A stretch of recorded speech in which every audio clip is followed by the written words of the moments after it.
Good evening, Detroit. Good evening, good evening, good evening. You're in tune to Ron March Show.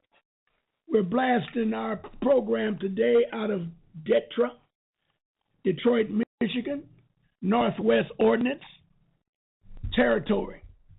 And I'm very happy to be with you today. We got a pretty good show lined up. Quite a few people are very interested in our subject matter today, which is race relations, integration or separation. Part 2, we're going to deal with part 2. And I think we all should be interested in that the forces against us, or the forces to be, are gearing up for a very, very hot summer.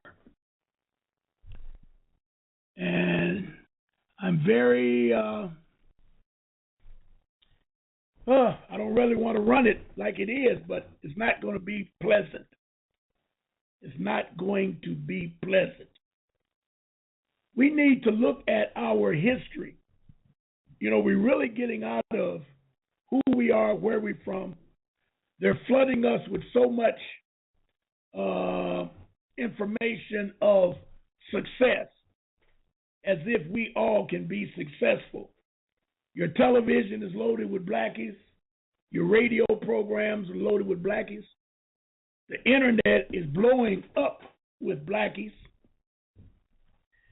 Some of them, most of them, are talking from a integrated perspective. They think that something can really happen positive by this so-called integration that they created. It came on during the early 60s when they destroyed black segregation and created this monster known as integration. And we have really been going downhill ever since. It's difficult for me at my age group to make you see what I see and know what I know. I am very fortunate to have lived through this madness known as integration. I lived during the time of segregation. And I love to talk about segregation, or label segregation Big Mama's time.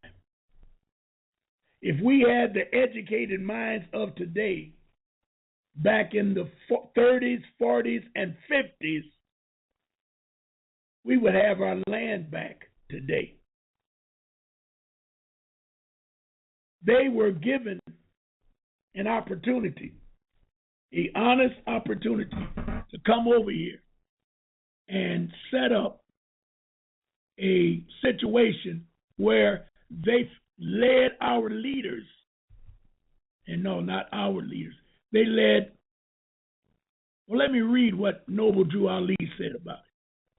The Holy Prophet Noble Drew Ali told the Moors that the Europeans went to the Moroccan government and asked for permission to come over here, quote unquote, to America, to develop this land, to help us, and to develop the land. And they were given a 50-year mandate to do so. Then the Europeans went to an old sheik and asked him to give them some people to help them to develop this land. It's almost like a entrepreneur or a business plan. They had a business plan set up back in early 1600s, late 1500s, to come in here and set this package up. They didn't really get the permission until 1787, when they were given the Peace and Friendship Treaty. But from 1590s, from 1590s all the way up through 1700, There were wars. I mean wars. I mean bloodshed. So the Europeans went to an old sheik and asked him to give them some people to help them to develop the land. The sheik told them, I won't give you any people to settle the land. Take the Moors that are there because they are not going to do anything. And that's us, our nature. We're getting beat to the ground right now, and we're doing nothing. I can't explain it. I'm as angry as anybody else. I hate as much as anyone else. I try to study and research to find out how I can deal with this. I can almost say that we are people who have a God-like nature that we will tolerate almost anything. It's about the only way you can look at it.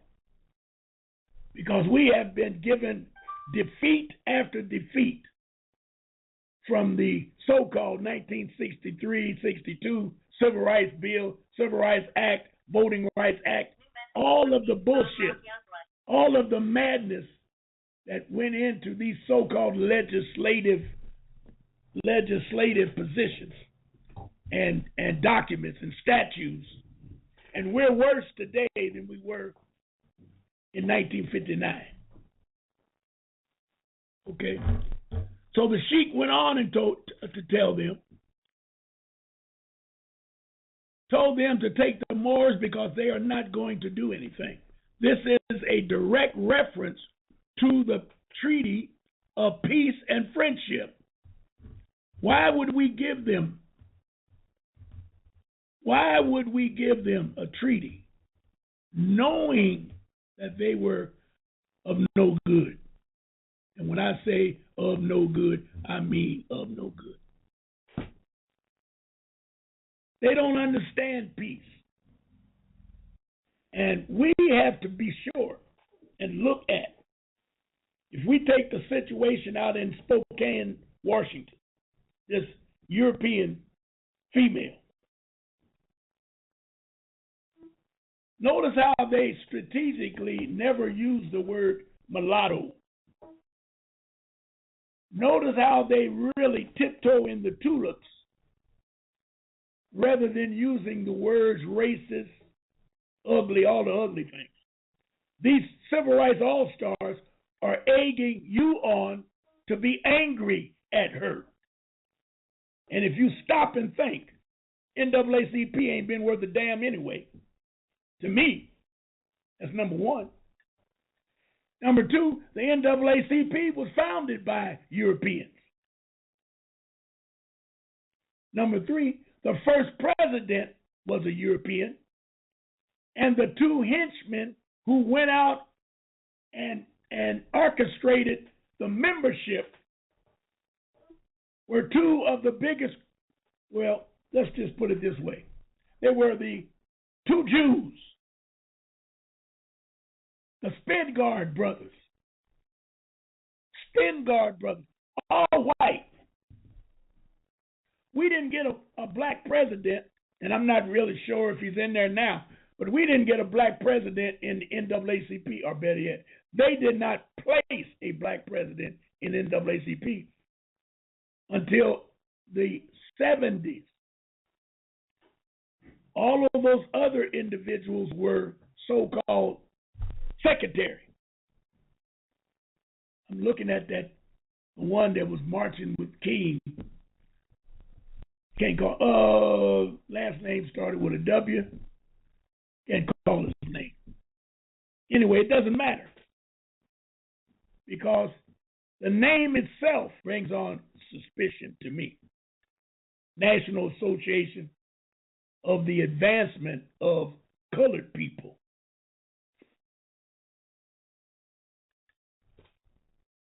The biggest colored people in the world are Jews.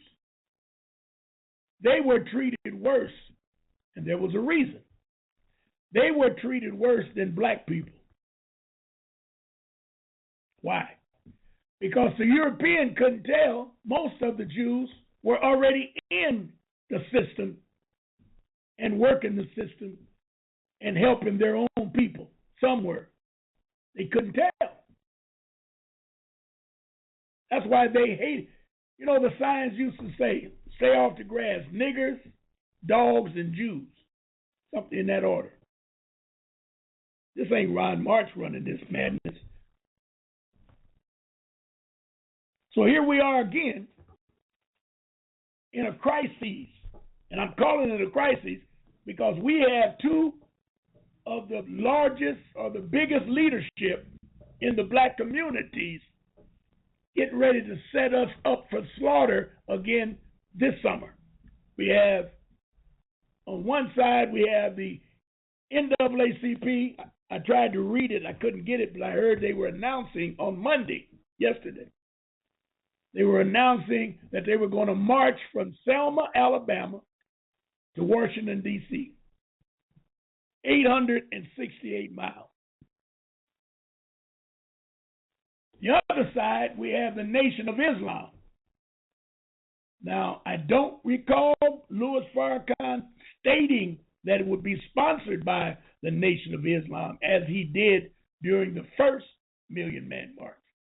But he's talking about forming a new 5 Million Man March on the 50th of the 20th anniversary of the Million Man March.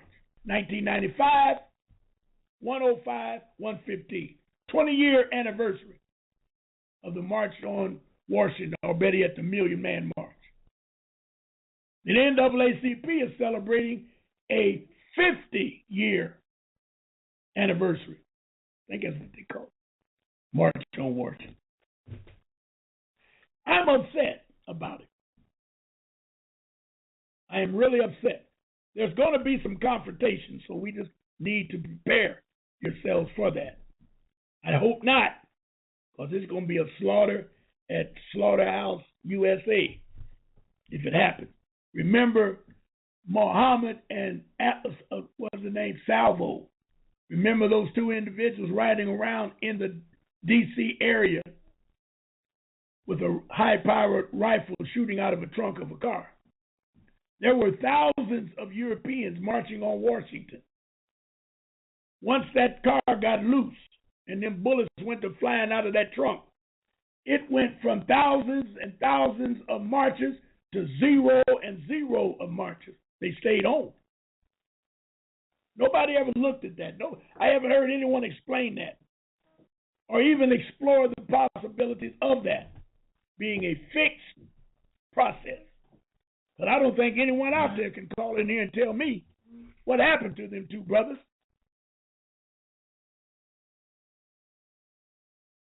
Muhammad and Malvo. Muhammad was 42 and Malvo was like 19.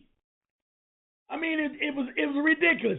They never published why they did that. Why did these two blackies do some crazy shit like that? Think about that. Nobody talks about it. They hushed it up. And the sheriff, they had to use a sheriff because they was going from county to county or township to township, city to city.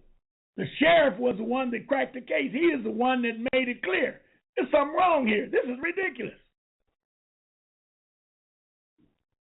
Y'all remember. I don't need to go into it. You should remember. What's it going to be?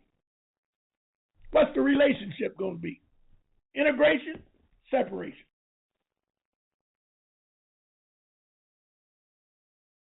Now, we have a lot of blacks today that have access to the microphones and the cameras and the radios.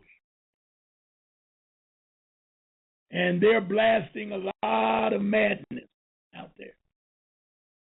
And it frightens me because they're not talking about black history. They're talking about integration history. which they have no idea of what it is. They've never experienced integration. Just because you live in a neighborhood with a Peckerwood, that don't mean it's integrated, because he's trying to get out. When I moved in my pad in 1979, I was in the 6 Mile. For you people that live in Detroit, I was in the 6 Mile, Grand River, Redford High School area. The street was all Europeans. In a matter of 1 year and a half, they were all gone. But 3, and I mean the street. I ain't talking blocks. I'm talking about the whole street. Pearson. Whole street.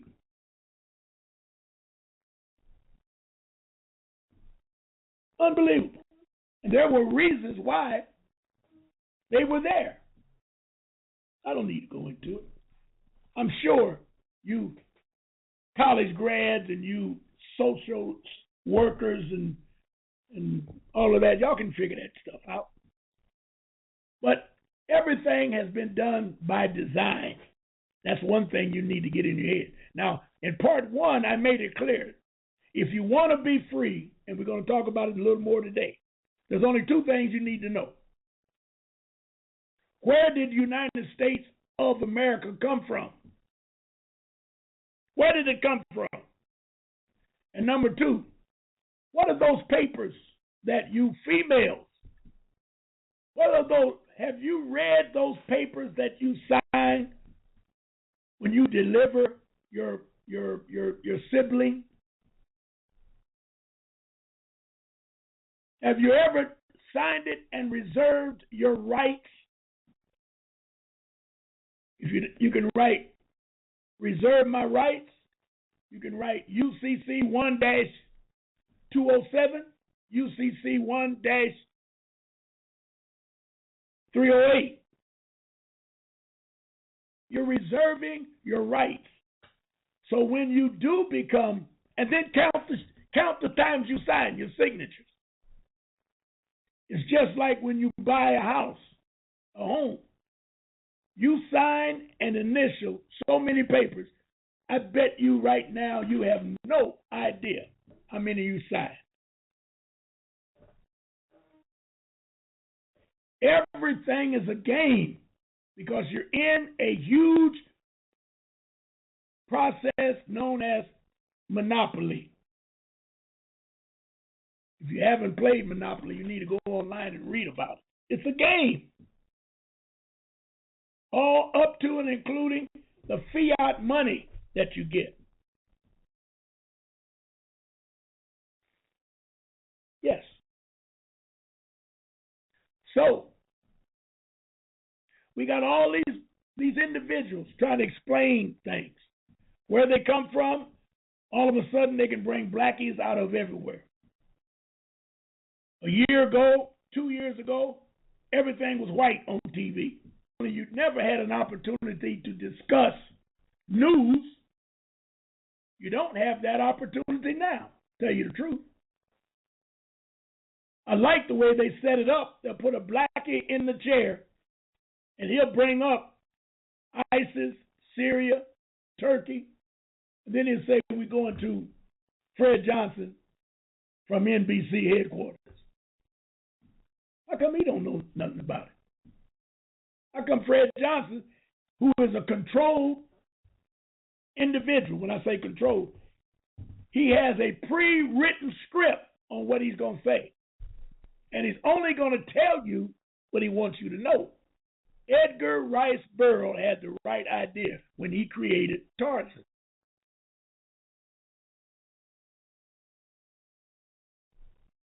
All of you Negroes out there, all you blackies, are nothing but Tarzans. On the negative note, look at the hookup. Here's a European baby. Want to give him 6 months old, 10 months old. He wasn't walking. Him and his rich European family go on a safari trip in an airplane. The plane crashes in Africa, in the jungle. Everybody dies but the baby. The gorillas, listen carefully, the gorillas come and rescue the baby. Not realizing that they don't care. It was a baby. You do the same thing. Now you're going to take him in the trees to your huts and families and all that stuff, whatever's out there. He's going to pick up on your language with that ooh, ooh, ooh, and coo, coo, coo, whatever it is. He's going to find out what it is. You'll do the same thing if you lived in a Mexican house. Same thing. He grows up, he begins to do things that the gorilla can't do. Then he sees these natives. The native tribes are fighting each other. Y'all know, y'all can almost take the story from there. You look at it as if it was a big joke, a big comedy. They fed us that when I was 6, 7, 8, 9 years old. Tarzan was on every week.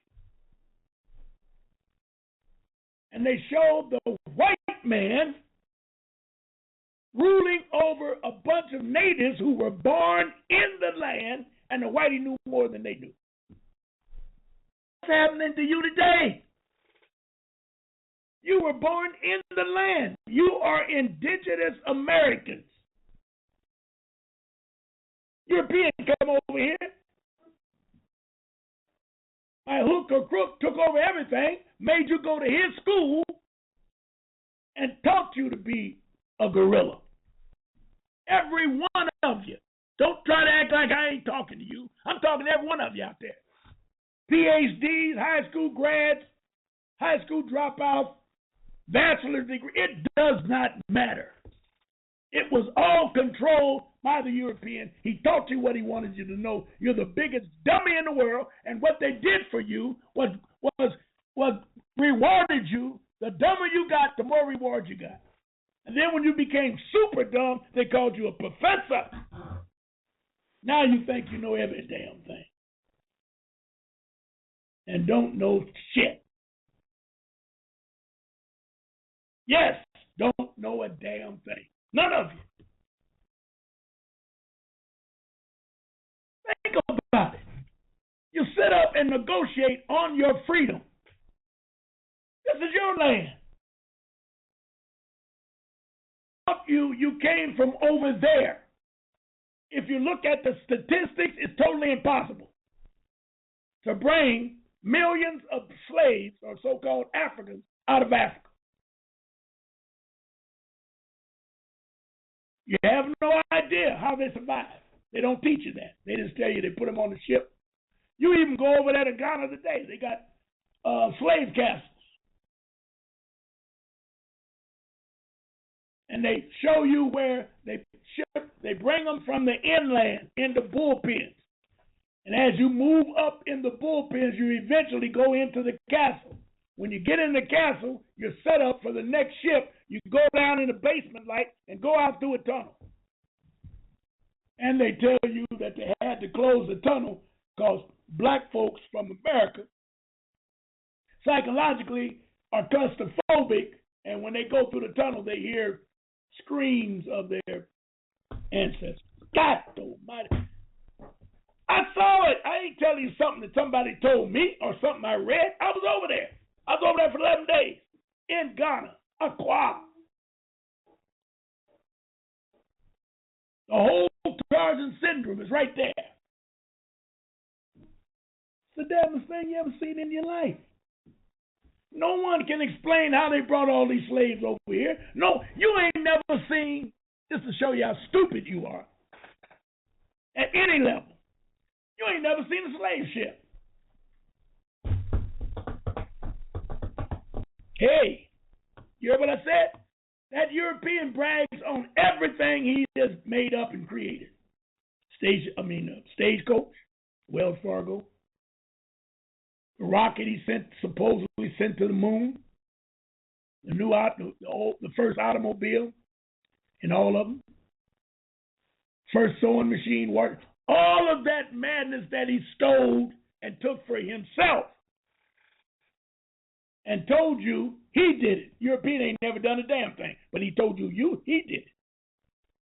All you got to look for is black inventors, and you're going to see, what did the European invent? What did he do? He took what we had because the money was. Oh, we'll get to that. All I'm telling you is, you are a slave. Some of you don't, most of you don't know it. Those that do know it don't give a damn because you are being rewarded as a good nigga. You got your little degree. You go to work every day, kiss that Peckerwood's butt. You're the same blackie. Now think about this. Every time one of them cops kill one of us, males, he says he feared for his life because the nigga looked like a gorilla. One of them today, I said, he looked like Hulk Hogan. He was scared to death. He killed him. Fearful for his life. Well, those same Negroes that he kills go to work with the Peckerwood every day. He's just as scared down there at Sears and Roebuck as he is out on the street.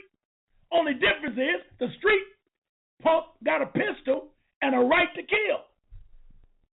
License to kill. You trying to be a good nigga, you're going to change your whole attitude and approach when you get around them Peckerwoods because you don't want to upset them. You know I'm telling the truth. You act like you don't believe it. You try to act like you're a little better than them other ones. That's human. I'm not like that. Peckerwood, it supports that. You know, Ron, you're a good nigga. I don't know why I like you, but I just can't get along with the rest of them. This has been going on all the time. This ain't something that happened in the last 2, 3, 4, 5 years. I've been hearing it all my life. I'm 75 years old. 74. Damn near. I'm in my 75th year. Now, so you going to tell me that all of a sudden you in love with him? That's the same one. Look what the lady said, the fourth grade teacher went on the social media last week out of that town, McKinney, Texas, I think it's in Texas, and began to talk about how she hates black folks, how they should be corralled up and put into a segregated area like a jungle and let them eat and kill each other over there. How can a project like that be put in place anywhere? Who in their right mind would say it? And what teacher, a school teacher, would make a comment like that? She's teaching integrated classes. And everybody just stands on the fact that McKinney is a highfalutin, high-living, suburban community. Everybody loves everybody. One blackie yesterday, I heard him say on the internet that if there's any problem, that was on the radio. She called in the show.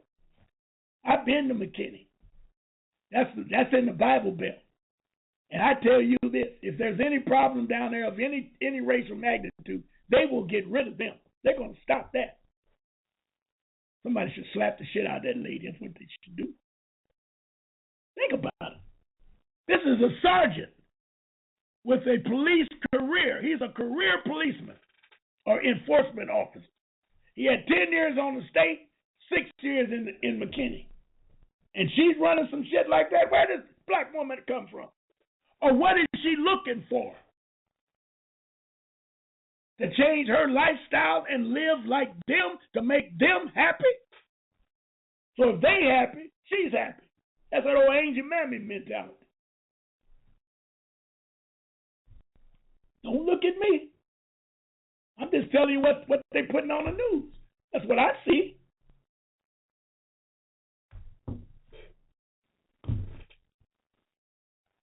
And the question still stands out there, as I said in the beginning. What's it going to be? Integration, segregation.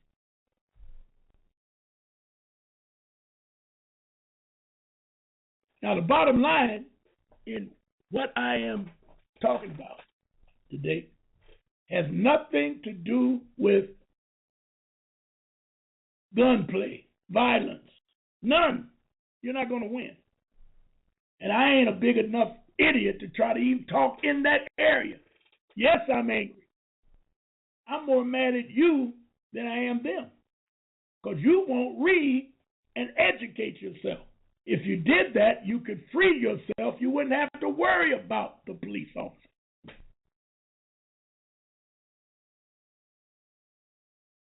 And it's very easy, since you haven't done it, to say, bullshit, that ain't going to work. That's easy to say. All I'll have to say to you, have you ever tried it? Have you ever read a book?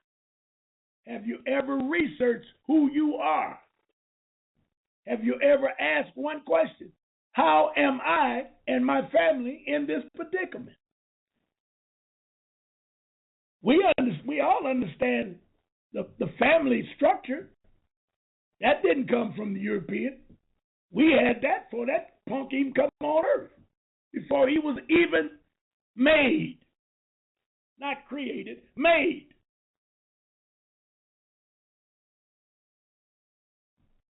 So what happened to that structure? What happened to that family structure?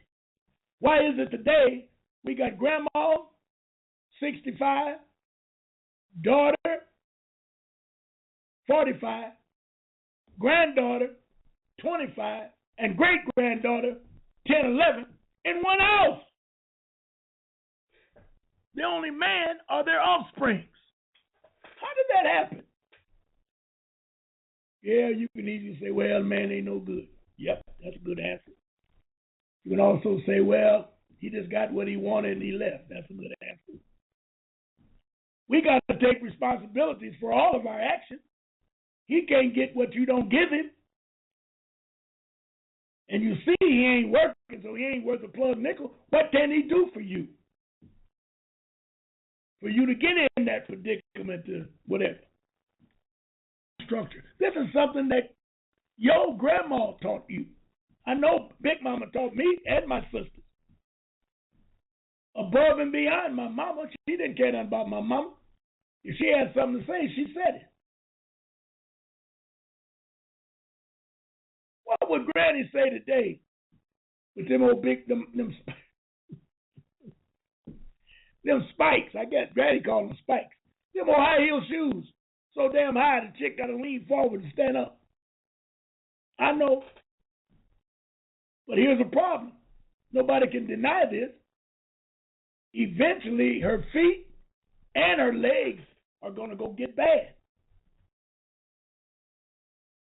She's going to have some type of operation in the future, all because she wants to look good now. Don't get me wrong. You can do what you want to do. It ain't for me. I'm not preaching to you to do good. I'm just letting you know how they manipulate us. And we are the losers.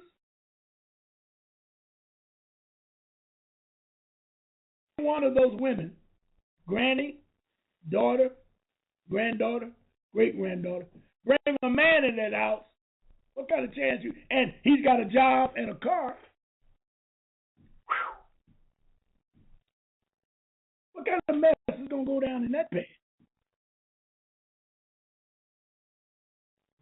I've heard a lady say, I don't need a man. And I'm the first to tell you that the crop of black males is just downright disgusting. I ain't trying to build up no male. We all have a problem.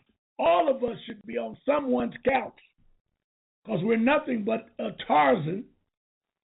Or I told you the story about the eagle. The farmer went and bought some chicken eggs, and an eagle egg was in there. Took the eggs back to the farm, put the hens on top of the eggs, and started hatching. 10 eggs, 9 chickens, and one eagle. Well, he come out like everybody else, walking, talking, eating up everything in the yard. You know how chicken eat any damn thing. One day, a couple of heavyweight eagles flew up in the tree way up there. Looked down there and saw that chunk. They hollered, hey, boss. What you doing down there, my man? He said, what you talking about? I'm a chicken. I'm down there with the chicken. He said, you ain't no damn chicken. He said, what you talking about? I eat the food like the chicken. I sit on the eggs like the chicken. I do all that stuff. What you talking about? Get on out of here with that kind of talk. They said, we telling you, you ain't no chicken. You an eagle. So they flew away. A couple of days later, they come back. He's still down there. So they go down there and pick him up, bring him up and put him in a tree on the low branch. Sit up there. He's scared to death. So they tell him, all you got to do is flop your wings. You can just fly over there if you want to. You're an eagle. He couldn't talk because he was crying. He was so scared.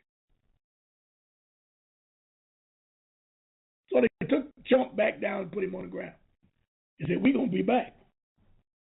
About a week later, they came back, swamped down in the chicken coop, picked that punk up, took him up so high he couldn't see the sky. He was so high. And they let him go. And they were flying, laughing, said, all you got to do is flap your wings. That eagle went to flapping his wings and began to soar. You know how that eagle. That's what we're going to have to do. We got to get out of that chicken coop. We're not down here with these people. We are above and beyond that. They're holding us down here so that they can survive.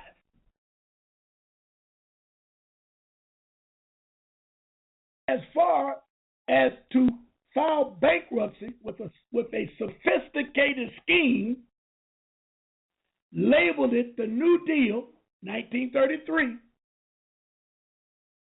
made everyone get a birth certificate, collected all of the gold and silver. They got most of the silver, but they got all the gold, and gave out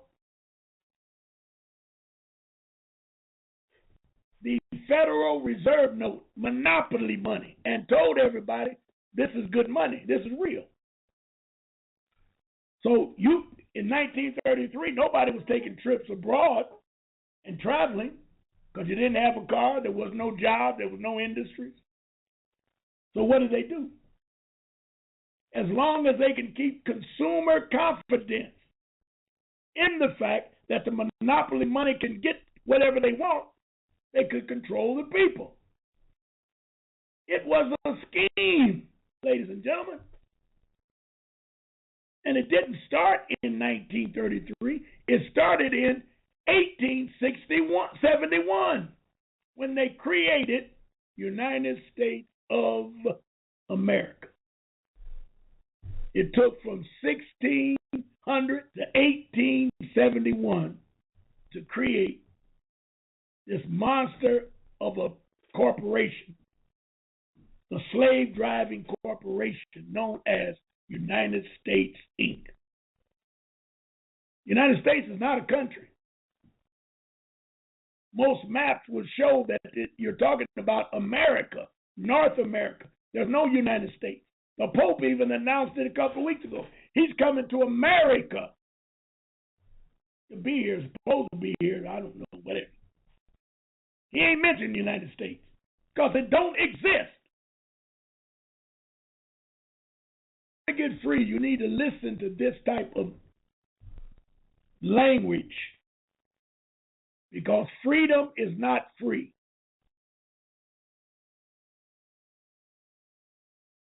You can free yourself overnight. For example, go home in your house, turn out all the lights, get in bed at night and go to sleep. You are free.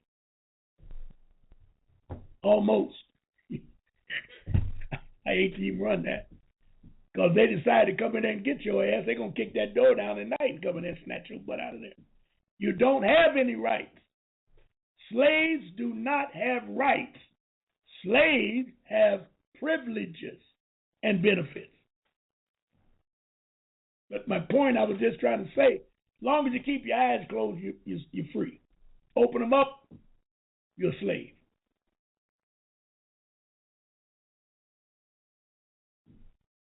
You need to realize it and then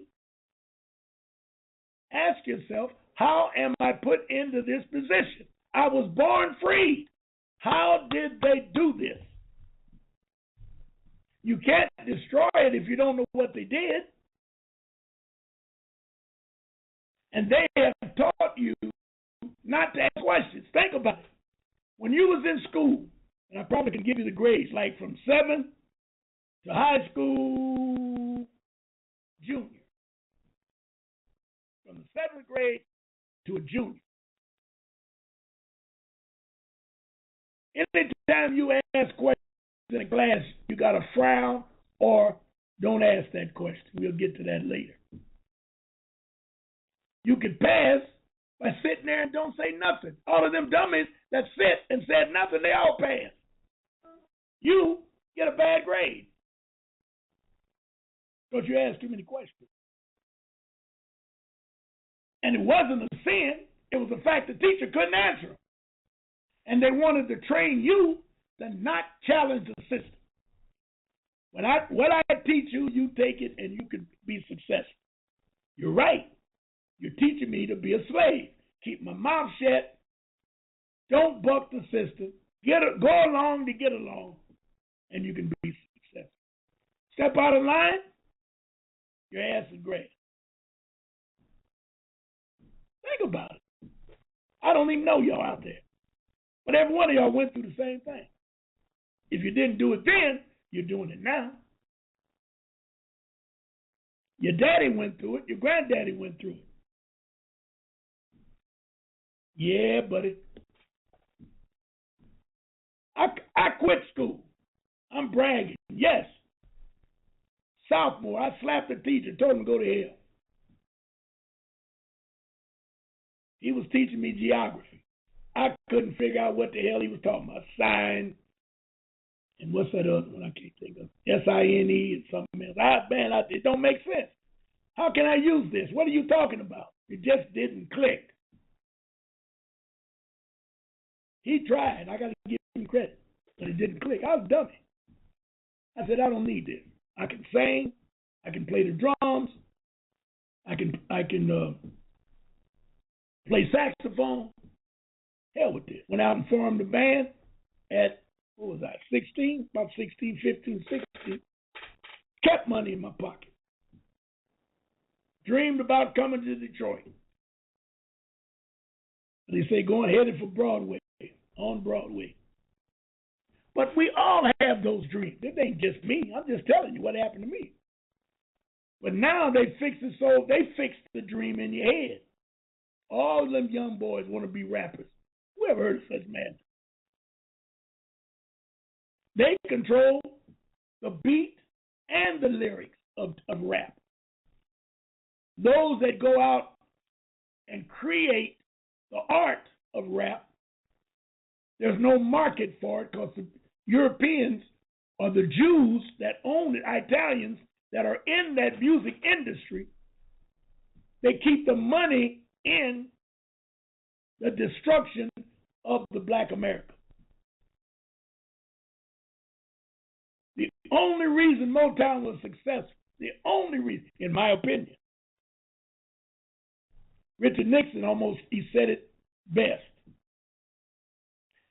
Civil rights movement, he called it the civil rights movement. I will call it the revolt of Black America in the 60s. The Europeans thought he was Nixon said that was the closest he's ever come to, United States has ever come to civil war. Yes. And they had to do something to stop it. They gave us good music. And they know music will calm your butt down. See, y'all don't look at this thing like, I don't know, well, age. That's why they don't want you to get old. As Malcolm used to say, time will tell. They don't want you to get old because you begin to see repetitiously, same thing over and over. Then you say, I fell for that back in 1956. I got screwed and tattooed. Here it come right back, identical. And we falling for the same crap. I got to say don't do it. I tell my sons, don't do it. You up the creek without a paddle. Oh, Dad, I'm going to be a rapper. Nigga, please. They don't take 35-year-old rappers. They don't take them. And why is it that a large portion, I ain't in it. But look at the blackies that's on TV that come out of that rap stuff. Look at the crook, Ice-T, that come out of L.A. and all that madness, Crips and the Bloods and all that. Now he's on Law and Order. How's that? What the hell went on there? I ain't got nothing against the brother. He fell into the program and he's doing certain things. I have no idea what he's doing for his people. But if we got to reach back. Every one of you so-called successful niggas, you got to reach back. Don't tell me it ain't gonna work. Don't tell me they don't listen. Reach anyway. Then you can say I did what I could. Oh, I'm not going over there. Yeah. Okay. I'm telling you, if you don't reach back and pull up, you will never be free. It's always in reverse for us. They talk about the bucket and the crab. Who created that scenario? We can't get along. We pull each other down. We keep saying those things that we believe. We put it in the universe. Words are things. Things are spirits. You talk nasty about somebody, I guarantee you something nasty gonna happen to you. I ain't got to go into that because I'm not that type of guy. I'm like a warner, what they call them, warner. I'm just bringing you the news. And it's driving me mad because I see it every day. I can understand the ignorance of the Europeans. I can understand why Lindsey Graham, I think his name is Lindsey Graham, that Peckerwood from South Carolina, he's running for president on a platform, I'm going to war and kill all of those Arabs over there in the Middle East. And the president of Syria, he's going to be the first one I kill. Think about that. He's running on a platform saying that. All of them thinking. He even go further and say, if you don't like war, don't vote for me. And I guarantee you, he going to get some votes. Because if we all look like monsters, hello, you could be on the street one night and run into a police situation and open your mouth, and they'll shoot you. You'll say, well, I was threatened. What did he do to you? Well, illegally, nothing he did was look at me. I didn't like the way he was looking at me. But I thought he had a gun when he kept scratching himself. I thought he had a pistol under his belt. Something stupid. They say, okay, that's good.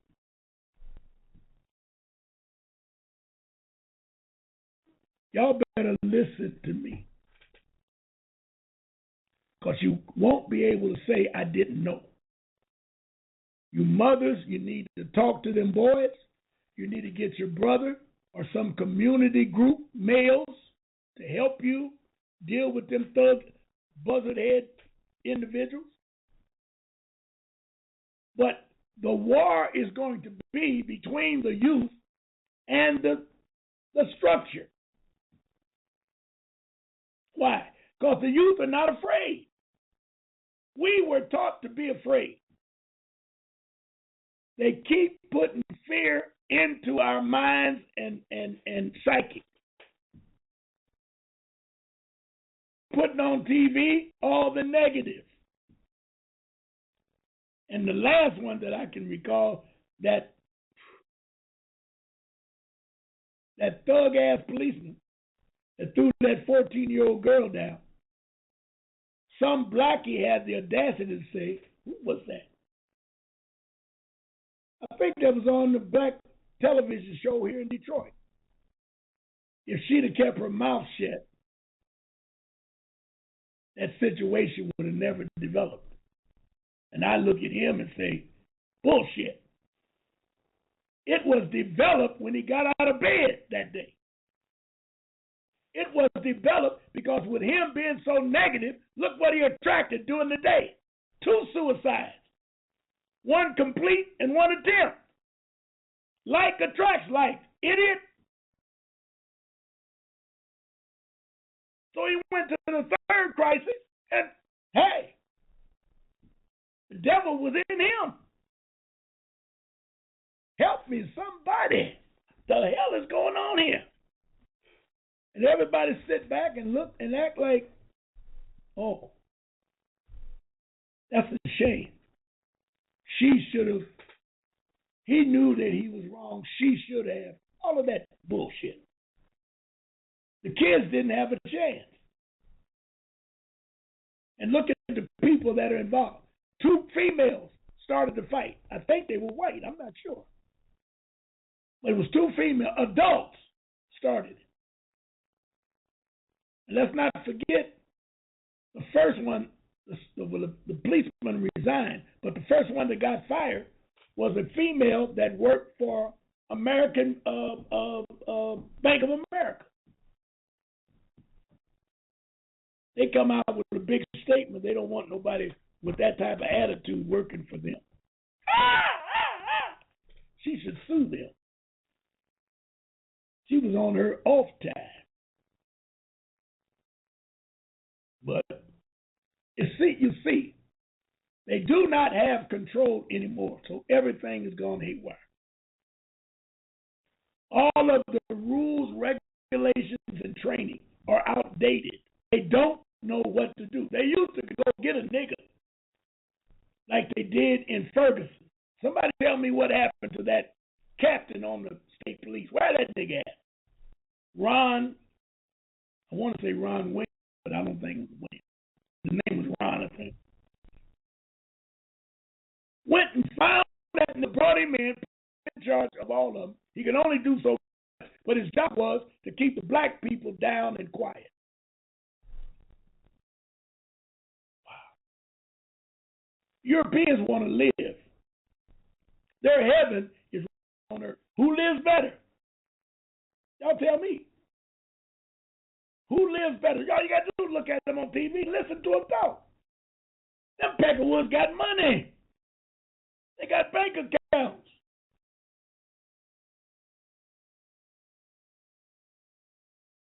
Then you get blackies like Armstrong Williams, Al Sharpton. I don't know where Jesse, that punky. But you get them all.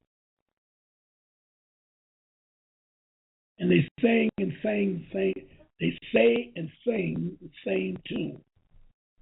You got to get along. You need to register and vote. In the history of the earth, only way there's progress is through violence. There's got to be pain. And I have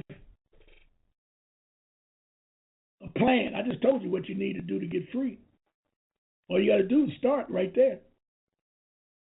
And we at the top of the hour, we're going to take a break. And when we people, we're back. And we're going to deal this time specifically on the remedy. The remedy. You understand that the program is called Race Relations, Integration or Separation Part 2. 3 badges, state law, codes, and revised rules and regulations. All of these gimmicks and games were set up by the Europeans with the ultimate goal of taking our land. Now, let me start out by saying I'll give you the two formulas. Number one, where did the United States come from? Who came up with that bull crap? Who gave them permission to do it?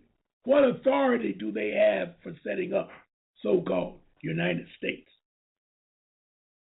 Okay? Number 1.5, America and United States are two different entities. America, you got North America, South America, Central America, all continents.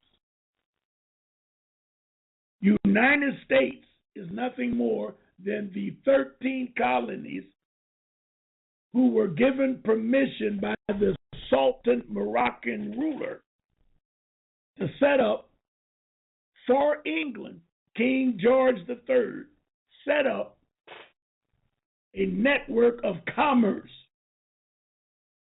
And it all started approximately 1492 when they discovered that this wealth of the land was over here. All three of these Americas, as we know them today, were here. El Morocco, they called it. We were here. Now, I have a timeline.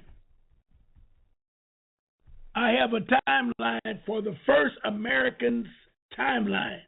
Digital History ID 2928. That's what the title is.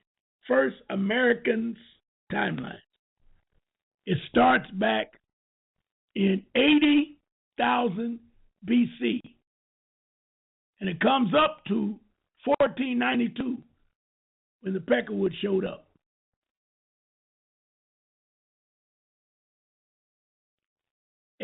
Between 80,000 and 15,000, notice the years, the ancestors of the Indians, as we know them, we're going to call them that. Let's call them copper people. They entered the United States somewhere between 80,000 and 15,000 BC. Then in 15,000 BC, glaciers began to recede and many large animals species became extinct. And you know everything is in reverse coming forward. 10,000 BC, sophisticated forms of tool making known as Clovis technology appeared. 10,000 BC in this land. 9,000 BC, plant cultivation begins in central Mexico. We have no idea where central Mexico boundaries were because the lower part of the United States from the California coastline down and around Florida, Texas, Arizona, that type of thing, all of that was known as Mexico. Even into the Caribbean Sea, into the islands, and we're still going down into central. 7,000 to 4,000 BC, still getting smaller coming forward, Athabascans settled in the Pacific Northwest. I didn't explore that. 5,000 BC, Inuits and Aleuts crossed the Bering Straits by boat. Bering Straits, 22 miles from Russia to Alaska. 3000 BC, cultivation of corn begins in the Southwest. Notice, no Europeans. 1000 BC, beginning of Hohokam and Mongolian cultures. Oh no, I ain't pronouncing this right, but that's the best I can do. Then we get into 700 BC. We jumped out 1,000, still coming forward. we have the Andia culture begins, and then from 300 to 500 BC, we have Hopewell culture flourishes. Anazi culture emerges in the southwest, 700. We're coming forward now from 1,000. We're coming to 300, 100. Now we're coming up. The Mississippi, this is AD, Mississippi culture development. Mississippian culture development, 700 AD. 1,000. That same tribe of Athabascans begin to arrive in southwest. 1,300. The Anazi abandoned their cleft dwellings. Wow, that sounds like the Dogons. They lived in the cliff dwellings. But remember, well, we won't talk about the Dogons now. Now, here's it very important. 1451 is what I was going for. The Iroquois Confederation was founded. The Iroquois Confederation was founded, known as Algonquin, known as the Powhatan. All of that confederation was founded in 1451. No Columbus. Now, 1492, Columbus first arrives in the Caribbean. From 1492 to 1800s. We're going to start with the Aztec Empire, 1521. Notice the dates. The Spaniards' new laws seek to protect New Spain native inhabitants, 1542, 100 years after Columbus.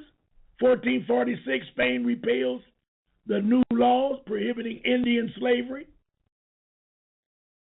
Don Juan Anac establishes the Spanish colony of New Mexico. Now, listen to this.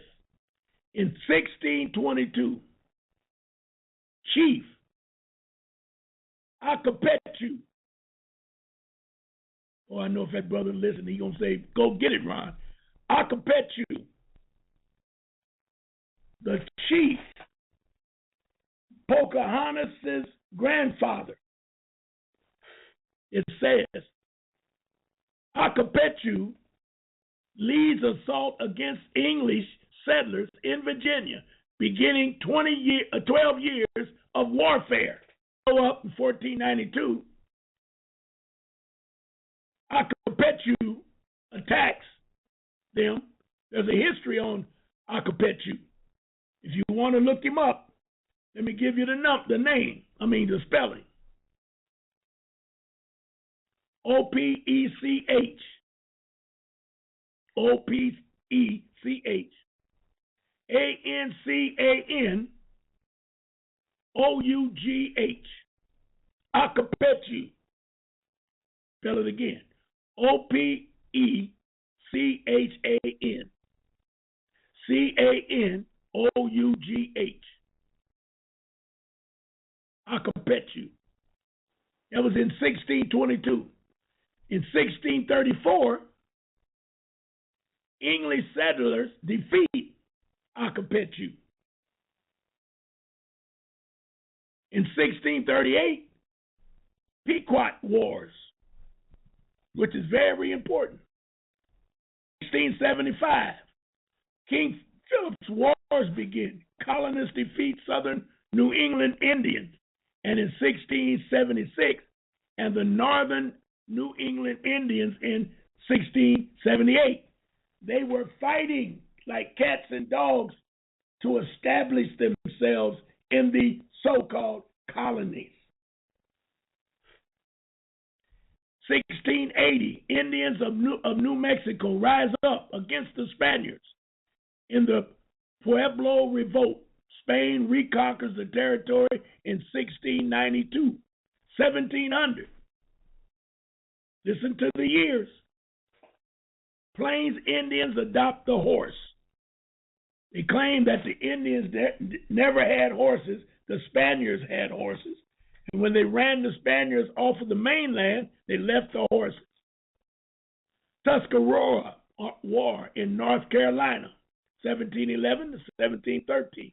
1715 to 1718, Umassey, Ouachita, Umassey, they do Demayu in South Carolina. The war broke out with Umassey. 1758, New Jersey establishes an Indian reservation for the Delawares. In 1763, British defeats France in the French and Indian War. What did Britain do in the French and Indian War? Proclamation of 1763 prohibits white settlers west of the Allegheny Mountains. Pontiac Rebellion. Chief Pontiac was out of the Detroit area. 1763. During the time of the proclamation line of 1763. All of this is good stuff to get your head on right as to how there was never a United States. Never. Okay. 1769, Franciscan father Junipero Serra establishes the first of a string of missions near present-day San Diego, out in California, I assume. 1775, the Indians in South Diego stage an unsuccessful rebellion against the Spanish missionaries. There was war, ladies and gentlemen, war, trying to keep the European out.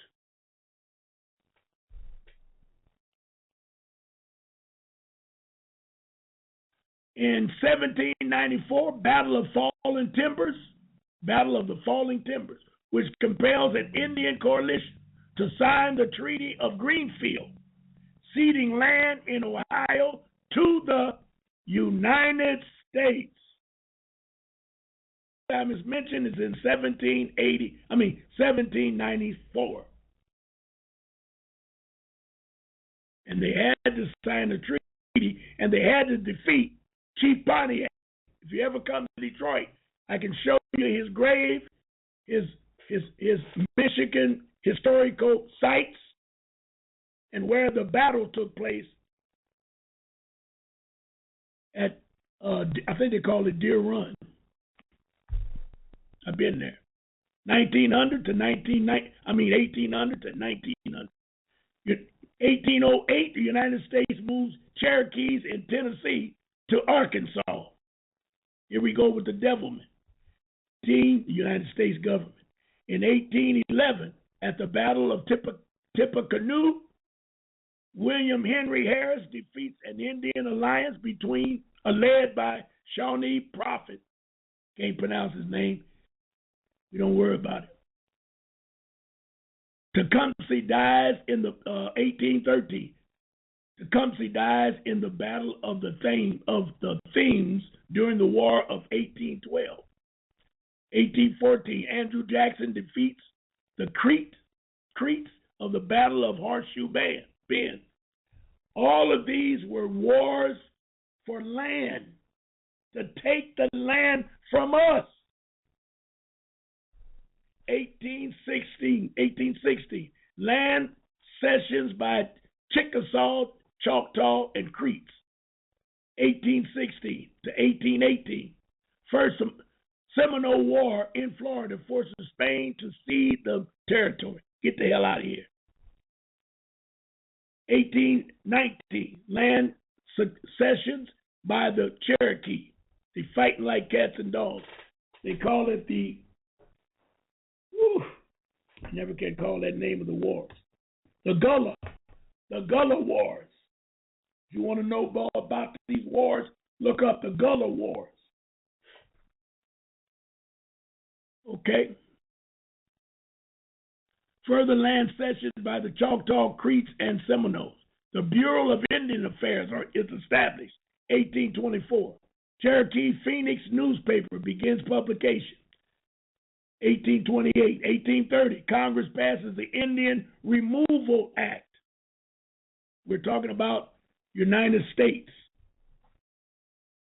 not of America, just United States, 13 colonies.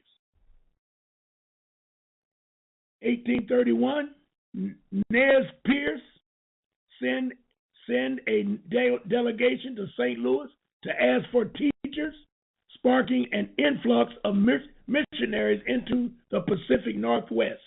Cherokee Nation versus State of Georgia. That was a court case.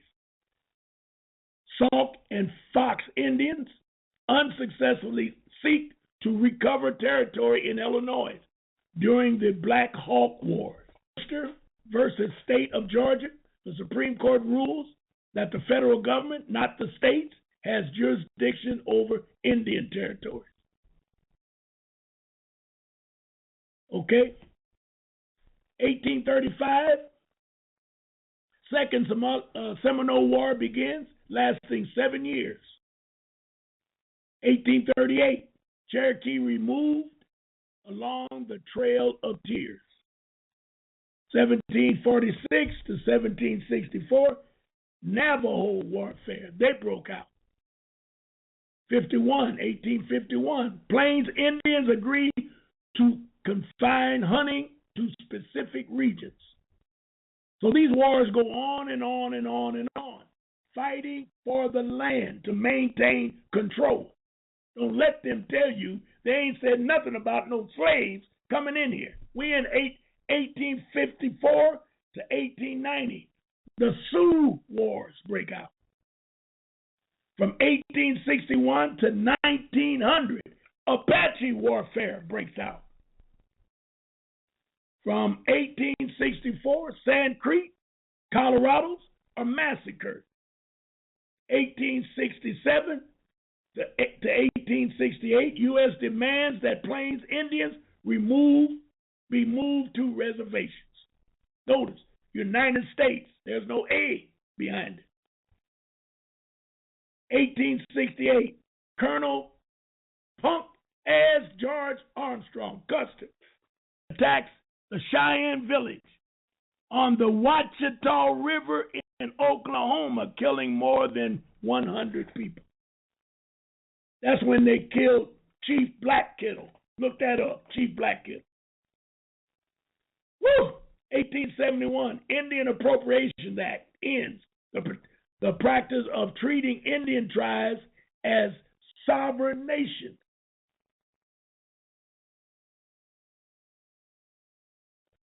Unbelievable. Woo! 1876, federal authorities order the Lakota Sioux to move to their reservations. That's when they had Custer's last stand. Wipe that punk out. 1877, Congress repeals the 1868 Fort Laramie Treaty, taking back 40 million acres of Lakota Sioux land. It's always been about land. Always. You out there listening have no idea. You can't stay in the house without foreclosing on you. That's how far they came by duping you in the school books. You don't know a damn thing about land. Every nationality on earth has land but you. And you don't even ask why. You don't even ask why.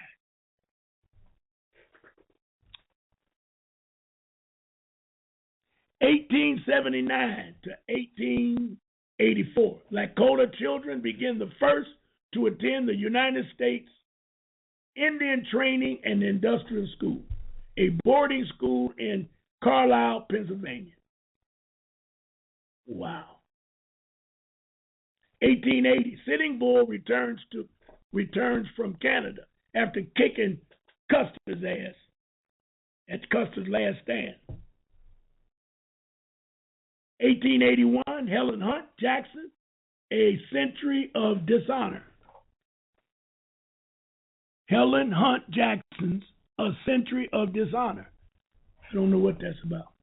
1883, a group of reformers, clergy, and government officials who call themselves Friends of the Indians call for the government policy emphasizing the assimilation of Indians into the mainstream of American life. The United States government opens up the Lakota Reservation to white settlers. Wild Bill Cody, Buffalo Bill, launches his Wild West show. Oh, man. 1886, after more than a decade of guerrilla warfare, the Apache leader Geronimo surrenders.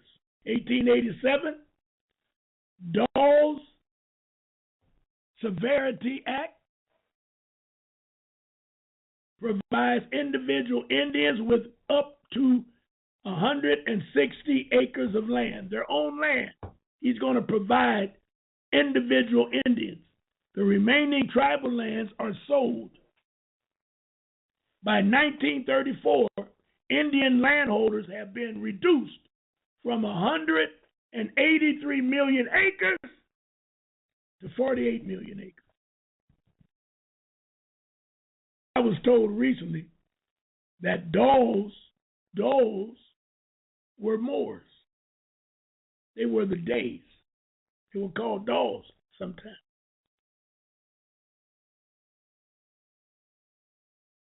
So, 1889, Wovoka, like vodka, Wovoka, a Paleut holy man, teaches the ghost dance. Federal government opens unoccupied lands in Indian Territory, Oklahoma, to white settlers. In 1890, Sitting Bull is murdered during a confrontation with a Lakota police officer. I saw that in Wounded Knee, I believe. Massacre of Lakota Indians at Wounded Knee. So I didn't love these people. 1898, Curtis Act explains federal authority over Indians in Indian Territory. 1900 to present. 1901, Congress confers citizenship to all Native Americans in the Oklahoma Territory. That's because they wanted the oil that was out there. That's because Rockefeller went looking for a black 11-year-old girl, which I could call her name. I read it about 4 days ago. She was the richest black person on earth in 1907. Rockefeller made a deal with her to give her a lease on her oil lands in Oklahoma, which made him super rich.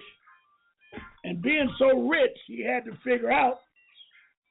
Call from 140445. He had to figure out how he was going to get around the government, so he created not Mullins, but the other one, Carnegie, and set up what we know today as one of the largest philanthropists in history, Carnegie. Oh, unbelievable. 1924, Citizenship Act declares all Native Americans in the United States citizens. Now remember, they're only talking about 13 colonies. John Meredith leads an investigation of conditions on Indian reservations. 1934, Indian Reorganization Act encourages the preservation and recovery of Native American culture traditions. 1950, termination policy. Termination policy.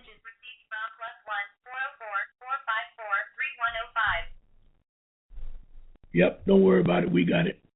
1950, termination policy withdrawal federal services from some 60 tribes. Okay, we're almost at the end here. Let me see how much more we got on here. Do I have to go all the way down? See if I can pick a few here and a few there.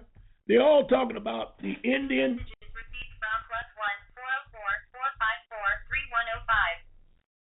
The Indian movable occupies Wounded Knee in South Dakota. The Welfare Act, everything was based around the Indian. And it was done through the process of the Dawes Roll. And that's when he took the nations of Moors, the noble titles of Moors, Days, Ali, El, Bey, Ali, Al, El, Bey, 3. I had to write them down to get them. I keep going fast. Anyway, the 5 tribes of the noble status of the Moors. He took those 5 tribes and created what you know in the school books as the 5 civilized tribes. And he attached by name specific tribes to each category of the Moors. Because he was a Moor. The Dawes Roll. I was told that the Days had Dodds, D-O-D-S, Days, D-E-Y, Dawes, D-A-W. All of that is one tribe, or one noble position, the Days. So the bottom line, I'm looking at Bill Clinton. I'll read this last one. Bill Clinton visited Pine Ridge Reservation in South Dakota, becoming the first sitting president to visit the Indian reservation since Franklin Delano Roosevelt in 1936. Now, what does all this mean? It simply means that United States of America was set up in the fictitious corporation of United States of America, Inc. They made that up. They engulfed our land. We were here all the time. Noble Drew Ali come out of the Chiriquois Reservation. You've seen pictures of Noble Drew Ali. You've seen pictures of Henry Turner. You've seen Indian tribes, so-called Indian tribes. Look like me and you. European did that with a pen. That's all, with a pen. You need to understand this. We are not in United States. We are American citizens with a big C. I am an indigenous American, which means I am related to the Olmec. Olmec was here 4,000 years ago. Do I look like an Indian? Now, the second half, we must talk about the birth certificate. How many of you ladies have any idea of what you are reading, not reading, what you are writing when you sign your name, when you're signing your name to all those papers in the recovery room area or back in your hospital room? How many of y'all know what the hell you're signing? Now, don't get upset and angry at me. But this is the law of Michigan. I have the law. You can look this up. And you ain't got to fight me. I didn't do it. I got the Ohio law and I got the Michigan law.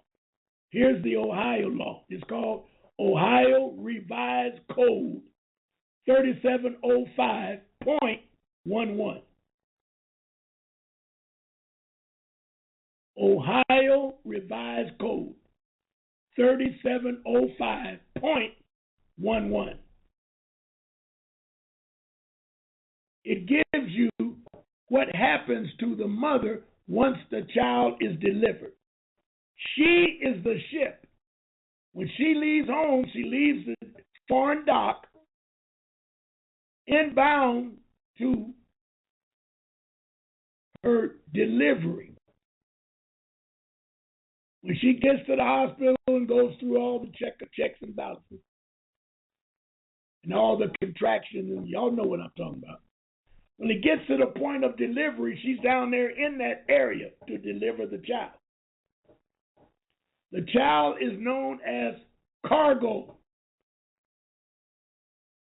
Child is known as property. Just like a freight ship or a freight truck pull into a dock. He pulls into the dock and they unload the product and they have to check what they call the bills. They call it the bill of lading, what you're bringing, and they have to check and make sure it's there.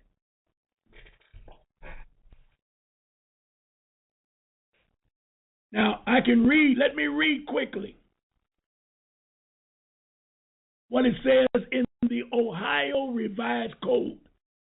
You gentlemen need to read this too, because you are the one that's promoting all of these slaves to be created. And I am sure that these statutes are unfounded statutes. I am sure they're not laws. They're working on a statute, which means it's not a law. Most of the quote unquote laws you think are out there are not. None of your traveling laws are bona fide laws. They're all statutes. Because there is no law you can find in any state in the United States or in America that says you don't have a right to travel. They'll tell you you can't drive, but only truck drivers drive. That's why they call them truck drivers. Cab drivers, bus drivers, semi drivers, train drivers, engineer. He's an engineer. He drives the train. When you get into your private vehicle, you're not driving, you're traveling. There are hundreds of laws to support, Supreme Court laws that support the fact. You don't have to have insurance, you don't have to have registration, you don't have to have license, none of that. You think I'm lying? Get on the highway, a 2-lane highway at 6 and 7 o'clock in the morning and 8 o'clock, and tell me when you see them 7, 8, 9, 10-year-old kids pulling out of the farm yard with a tractor on the highway. How does he get away with that? He's traveling. What about the Amish? You've been on the road and you see something up ahead and you start slamming on brakes. It's those damn Amish, Quaker-looking people on horse and buggy. Do you see a plate on that sucker? You see headlights?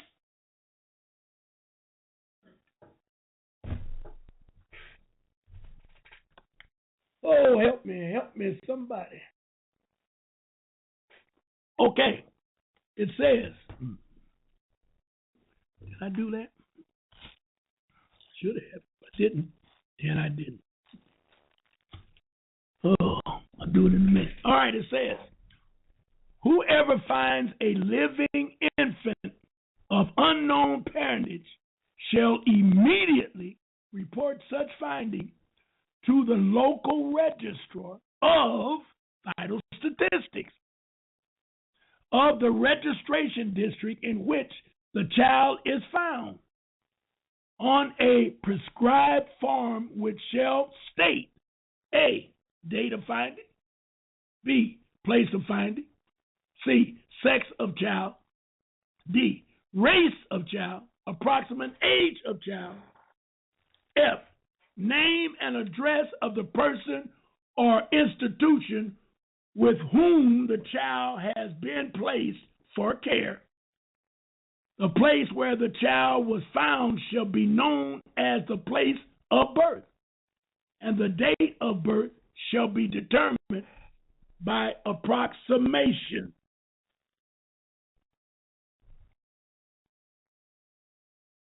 That's the basis of childbirth in the state of Ohio. There's a little bit more, but I'm not going into it. Now, let's take a quick look at Michigan, as a brother would say, Michigan. Let's take a quick look. Michigan. You can write this down. Look it up for yourself. Michigan Public Health Code 333.2825. 333.2825. Assuming custody of live born child of unknown parentage, farm contents and filing of report, place of birth, report of birth registration, sealing and opening of report. Number one, a person who assumes custody of a live born child of unknown parentage shall report on a form and in a manner prescribed by the state registrar the following information. Number one, A, the date and place of finding a child. B, the sex and approximate birth date of the child. C, the name and address of the person or institution with whom the child is placed for care. D, the name given to the child by the custodian of the child. E, other data required by the state registrar. Number two, the report shall be filed in a manner prescribed by the state register no later than 5 days after the person assumes custody. Whew. Number three, the place where the child is found shall be entered into the place of birth. A report made under this section constitutes the birth registration of the child. 5, if the child is identified and a birth registration is found or obtained, a report registered under this section shall be sealed and may be opened only by order of a court or competent jurisdiction or as provided by rule. Now, what does this mean?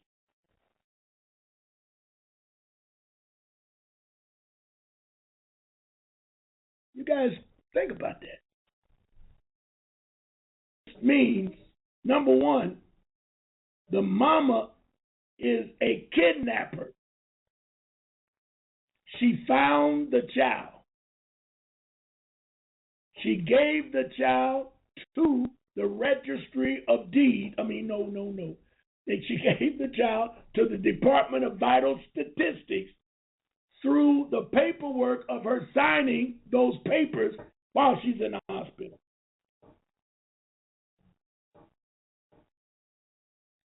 She must sign those papers within 5 days of the delivery of the cargo, which is the birth of the baby. What do they do with this information? The state. Why do they call you ward of the state? W-A-R-D. They give the state the ward so that it can produce finances to it's so funny. There never should be, if it wasn't for crooks, there will never be bankruptcy. Never would a city be short of funds. Because all the paperwork that the mother signed, she created what we're fighting today, the straw man. She created the straw man by the law of the state. And since she was a criminal, I'm exaggerating, but I'm trying to get you to understand the severity of this thing. Since she was a criminal, and if she didn't do it, she'd be arrested, they had the audacity to even take her name out of the complete process. They never asked in these questions who was the parents.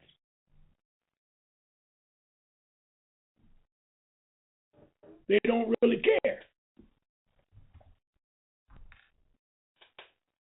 They don't really care because the child is what they're after. And once they get the child, send the paperwork to New York, 50. Oh, I should have brought it with me. Didn't think about it. 55 Water Street. Now, I was told that they closed it, but I doubt it. I never seen it, but it's at 55 Water Street. There they create what you know today as your birth certificate. Now, anytime they use the term certificate, it's only a copy of the original. The live birth is sealed. They just told you it'll be sealed. Didn't they say that? I think they did.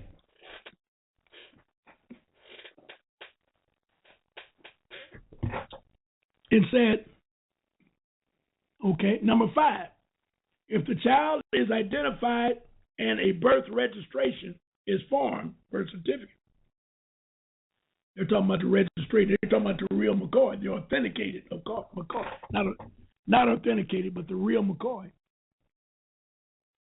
If it's either found or obtained, a report registered under this section shall be sealed and may be opened only by order of a court of competent jurisdiction or provided by law.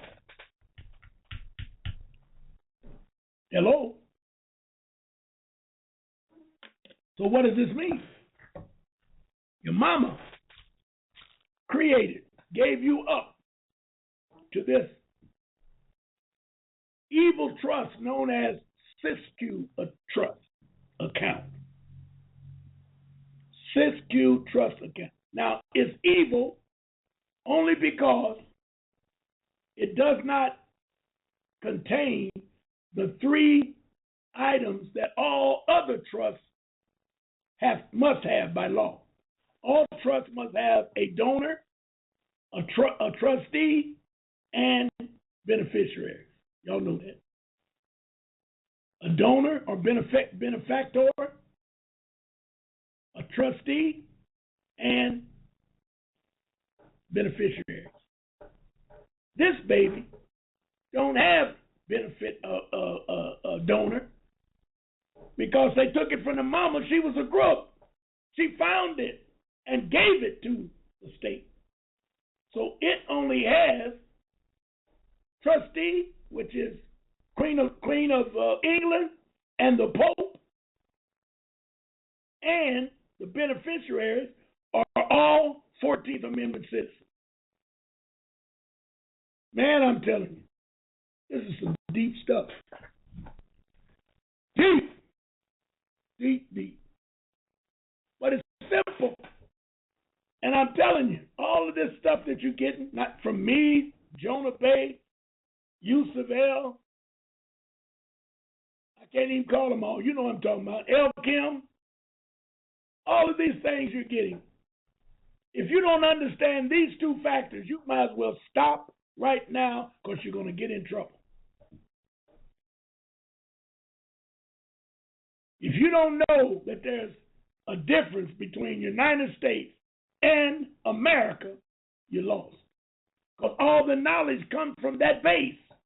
You'll know how to read this stuff. Notice I read the timeline. They never talked about the United States of America because it don't exist. It's a corporation.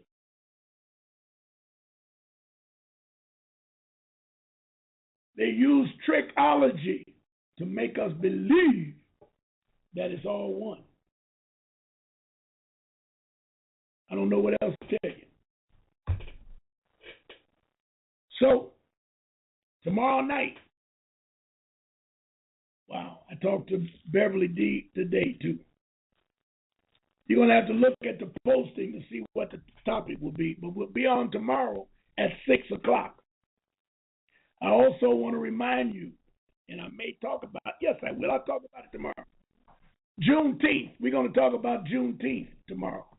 We're going to talk about the 3 badges, where they come from. We're going to talk about Emancipation Proclamation. What is that about? Come Saturday,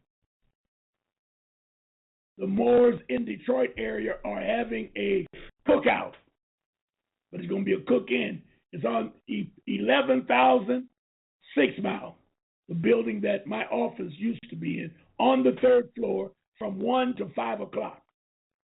Donations is $20, and they're asking the ladies to bring a covered dish. But tomorrow we'll talk about it a little bit more in depth. Emancipation Proclamation, Juneteenth.